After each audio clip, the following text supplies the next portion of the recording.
Rhapsody of Realities, Saturday 30 जनवरी 2021, शनिवार 30 जनवरी 2021। Rhapsody of Realities Pastor Chris Oyakhilome द्वारा। आज जो वचन हमको सीखने को मिल रहा है वो दूसरे तिमोथी पहले अध्याय के 6 वचन से लिया गया है। सेकंड तिमोथी 1 चैप्टर 6 वर्स में से ये विषय लिया गया है। Stir up what you have got, चलाइए जो आपको है, चलाइए उसको जो आपको है।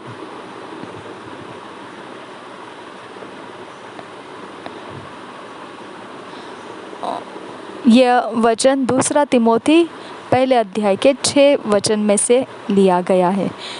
Second Timothy 1 chapter 6 verse. Wherefore I put thee in remembrance that thou stir up the gift of God which is in thee by the putting on of my hands। दूसरा तिमोथी पहला अध्याय का 6 वचन। इसी कारण मैं तुझे सुधि दिलाता हूँ कि तू परमेश्वर के उस वरदान को जो मेरे हाथ रखने के द्वारा तुझे मिला है प्रज्वलित कर दे। इसी कारण मैं तुझे सुधि दिलाता हूँ कि तू परमेश्वर के उस वरदान को जो मेरे हाथ रखने के द्वारा तुझे मिला है प्रज्वलित कर दे। For the Christian, there is no such thing as the Spirit coming afresh on you।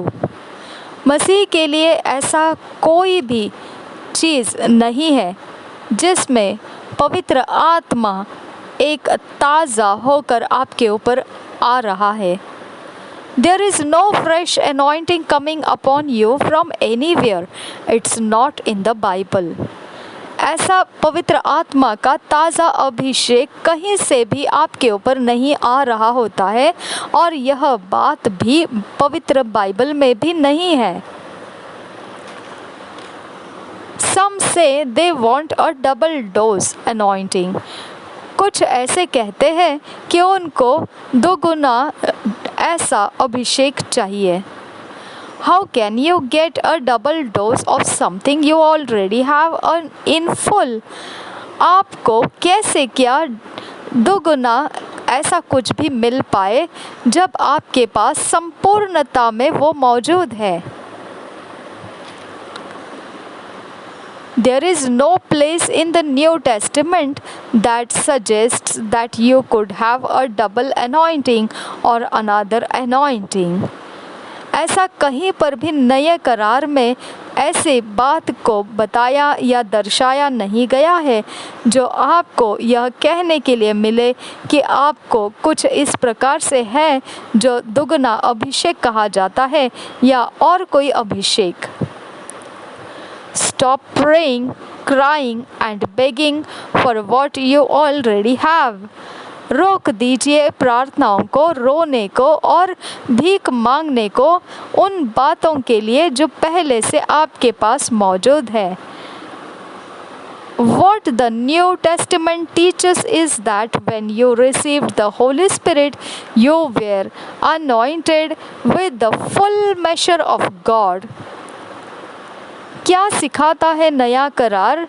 वह बात जो आपके लिए है कि जब आप पवित्र आत्मा को प्राप्त किए तो आप अभिषेक को उसके पूर्ण नाप में परमेश्वर से प्राप्त किए हैं। You are replete with God। आप परमेश्वर के साथ समानता में हो। Ephesians 3 chapter 19th verse।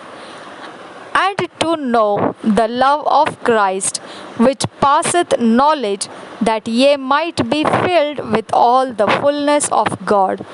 एफिसियों के 3 अध्याय के 19 वचन ये बताता है। एफिसियों 3 अध्याय 19 वचन।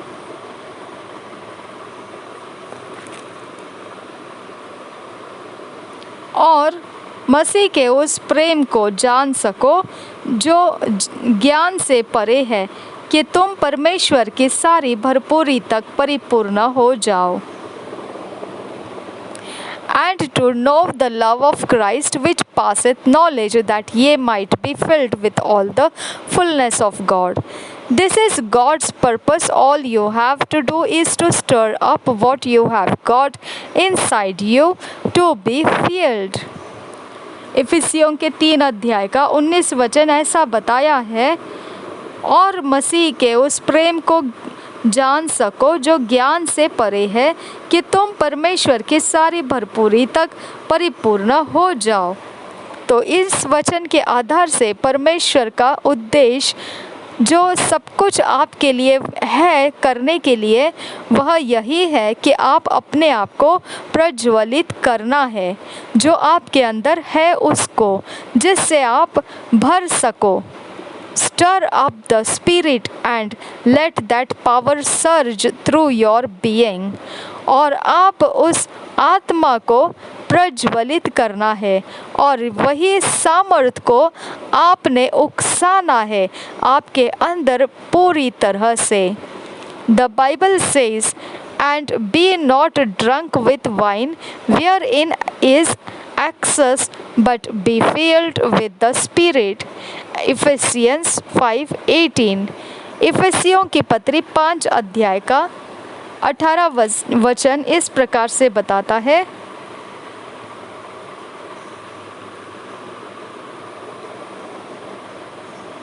दाखरस से मतवाले न बनो, क्योंकि इससे लुचपन होता है, पर आत्मा से परिपूर्ण होते जाओ। दाखरस से मतवाले न बनो, क्योंकि इससे लुचपन होता है, पर आत्मा से परिपूर्ण होते जाओ। In other words, be always stirred in the Holy Ghost. दूसरे शब्दों में, हमेशा पवित्र आत्मा में प्रज्वलित होते रहिए। That's what Paul told Timothy in our theme verse, to stir up the gift of God, the power of the Holy Spirit in him, which can be dormant unless you activate it, and he tells us how to do it. यही तो वो पौलुस बताता है तिमोथी को अपने शुरुआती वचन में, जो कहता है कि अपने वरदान जो परमेश्वर के हैं वो प्रज्वलित करता रहे। पवित्र आत्मा का सामर्थ उसी में है। वह अगर प्रज्वलित न किया जाए तो मृत सा हो जाएगा। जब तक उसे आप चलाए नहीं रखते हैं तब तक वो मृत अवस्था में हो जाएगा। And he tells us how to do it। और फिर वह यह भी बताता है किस प्रकार से उसे करना है। Speaking to yourselves in psalms and hymns and spiritual songs, singing and making melody in your heart to the Lord, giving thanks always for all things unto God and the Father in the name of our Lord Jesus Christ, submitting yourselves one to another in the fear of God। यही बात 5 अध्याय इफिसियों के 19 वचन से 21 वचन में उसने बताया है। ये किस प्रकार से आप प्रज्वलित करते जा सकेंगे। और आपस में भजन और स्तुति गान और आत्मिक गीत गाया करो, और अपने अपने मन में प्रभु के सामने गाते और कीर्तन करते रहो, और सदा सब बातों के लिए हमारे प्रभु यीशु मसीह के नाम से परमेश्वर पिता का धन्यवाद करते रहो। मसीह के भय से एक दूसरे के अधीन रहो,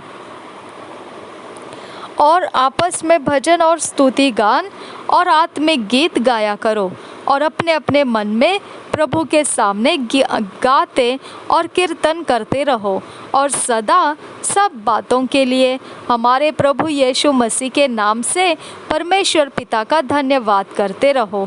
मसीह के भय से एक दूसरे के अधीन रहो।